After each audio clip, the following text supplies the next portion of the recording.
আমরা যতই বলি জিরো টলারেন্স, এটা একটা অবাস্তব ব্যাপার। Do you believe this?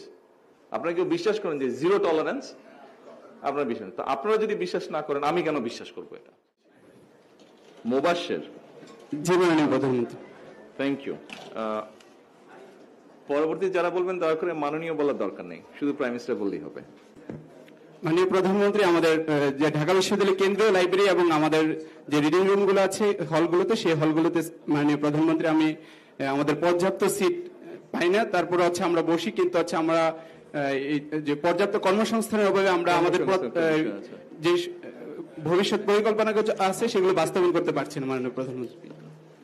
Thank you Mobashwer.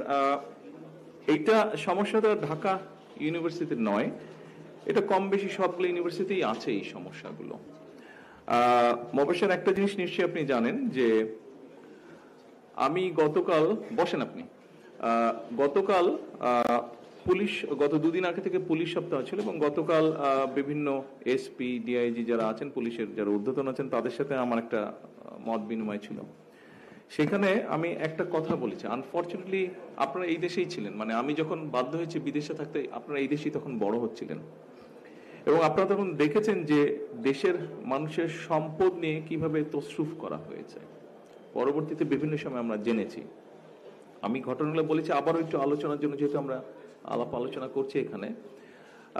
আমরা দেখেছি যে বাংলাদেশে কিছুদিন আগে, গত এক যুগ, মানে বিশেষ করে 2008 সালের পর থেকে অনেক বড় বড় প্রজেক্ট হয়েছে।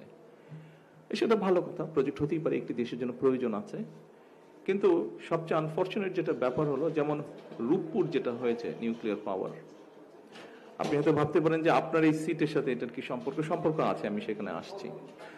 রূপপুর পাওয়ার আপনারাও জানেন, অনেকেই হয়তো জানেন, সবাই না জানলে, যে আমাদের পার্শ্ববর্তী দেশ ইন্ডিয়াতে সিমিলার সর্ট অফ একটা পাওয়ার স্টেশন হয়েছে। খুব সম্ভবত তারা এবার 14,000 কোটি টাকা, কি 14 থেকে 15,000 কোটি টাকার মধ্যে সেটা করেছে তারা। আনফর্চুনেটলি আমাদের এটার খরচ পড়ছে 96,000 কোটি টাকা, 3 গুণ বেশি খরচ পড়ছে, মানে আরো বিভিন্ন খরচ আছে এগুলা নিয়ে। এখন আপনি চিন্তা করে দেখেন, এই টাকাটা কিন্তু আপনারা যারা এখানে উপস্থিত আছেন, আমরা যারা এখানে সকলে এই ঘরে উপস্থিত আছি, প্রত্যেকটা মানুষের কাঁধের উপরে কিন্তু এই বোঝাটা এসে পড়েছে। পত্রিকা আমরা বিভিন্ন নিউজ দেখেছি 5 তারিখের পরে, যে এটার টাকা কোথায় গেছে, কি হয়েছে, বাড়তি টাকা। সেটার বালিশ কেনা হয়েছে, এই গল্প কয়েকদিন ধরে পত্রিকায় আসছে, দেখেছি 80,000 টাকা করে বালিশ। ওই বালিশে শুলে ঘুম হবে কিনা এটা আমার একটা চিন্তা। তো 80,000 টাকা বালিশের দাম। আমি ঢাকা এসে পরে বালিশ কেনা হয়নি, বিকজ আমি যে বালিশটা, আমার একটা বালিশের প্রবলেম আছে, আমার বালিশই আমার হতে হবে। আমি লন্ডনে যেটা ব্যবহার করতাম ওটার সাথে করে নিয়ে এসেছি, তো বালিশ আমি কিনিনি ঢাকায়। তবে 1,500-2,000 টাকার বেশি নিশ্চয়ই হবে না, শিমুল তুলা হোক বা যেরকমই হোক, 1,500-3,000 টাকা ম্যাক্সিমাম হতে পারে, একটু সুন্দর সুন্দর করে বানালে। 1200-1300 টাকা, ওকে ফাইন, 1200, তাহলে তো আরো কম। সেখানে 80,000 টাকা দিয়ে বালিশ, এই 80,000 টাকা ভার কিন্তু আমাদেরকে বইতে হচ্ছে।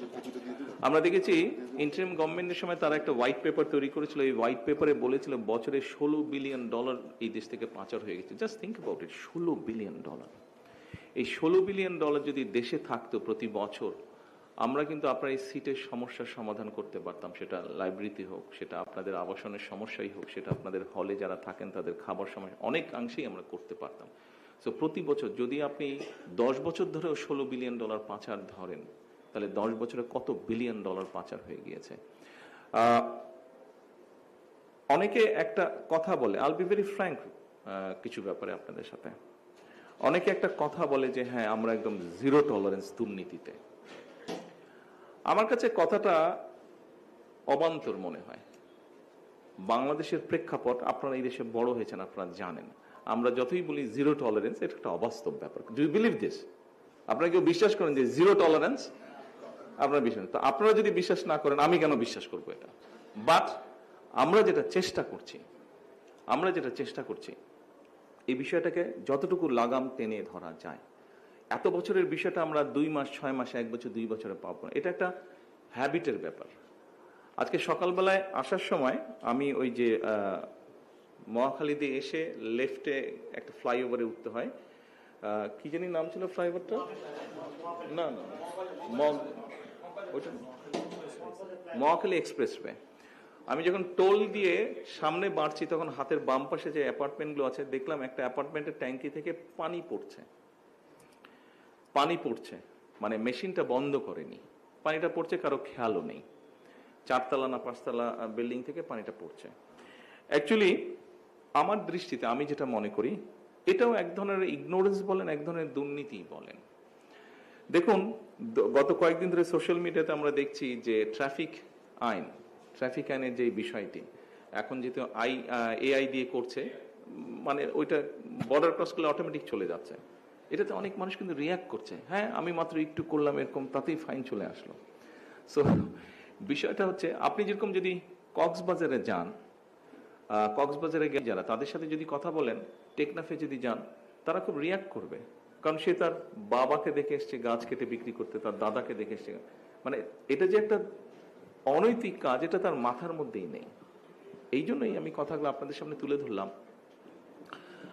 আপনারা পারবেন, আমরা হয়তো শুরু করতে পারবো, আমাদের চেষ্টা দিয়ে শুরু করতে পারবো, কিন্তু টেনে নিয়ে যেতে হবে আপনাদেরকে সাকসেসফুল হতে হবে। অর্থাৎ মানুষের এই কনসেপ্ট, পারসেপশন, এই বিষয়গুলো কিন্তু বদলাতে হবে আমাদেরকে। সো আপনার যেটা আজকে সমস্যা, আপনার সিটের যেটা সমস্যা, বিভিন্ন যেটা সমস্যা, আমরা একটা ছোট দেশ, গরিব দেশ, আমাদের রিসোর্স যে খুব আনলিমিটেড বা অনেক রিসোর্স তা না, এই রিসোর্সটাকে আমাদের প্রপারলি ইউটিলাইজ করতে হবে। আমরা যদি আমাদের ওয়েস্ট কমাতে পারি, আমরা যদি আমাদের অ্যাটিটিউড বা হ্যাবিটগুলো চেঞ্জ করতে পারি, আমরা ইনশাল্লাহ, আমি মনে করি অনেক কিছু ইনশাল্লাহ আমরা করতে পারবো। আপনারা কি মনে করেন সেটা? কিন্তু আপনাদের হেল্প করতে হবে আমাকে, আদারওয়াইজ আমরা পারবো না। আপনাদেরকে হেল্প করতে হবে, আপনাদেরকে স্ট্যান্ড নিতে হবে, only then we can do it. Otherwise শুধু আইন কারণ সংসদে পাশ করলাম, সংবিধানে তো লেখা ছিল যে বাংলাদেশের সংসদ প্রতিনিধি তারাই হবে যারা জনগণ দ্বারা প্রত্যক্ষভাবে নির্বাচিত হবে।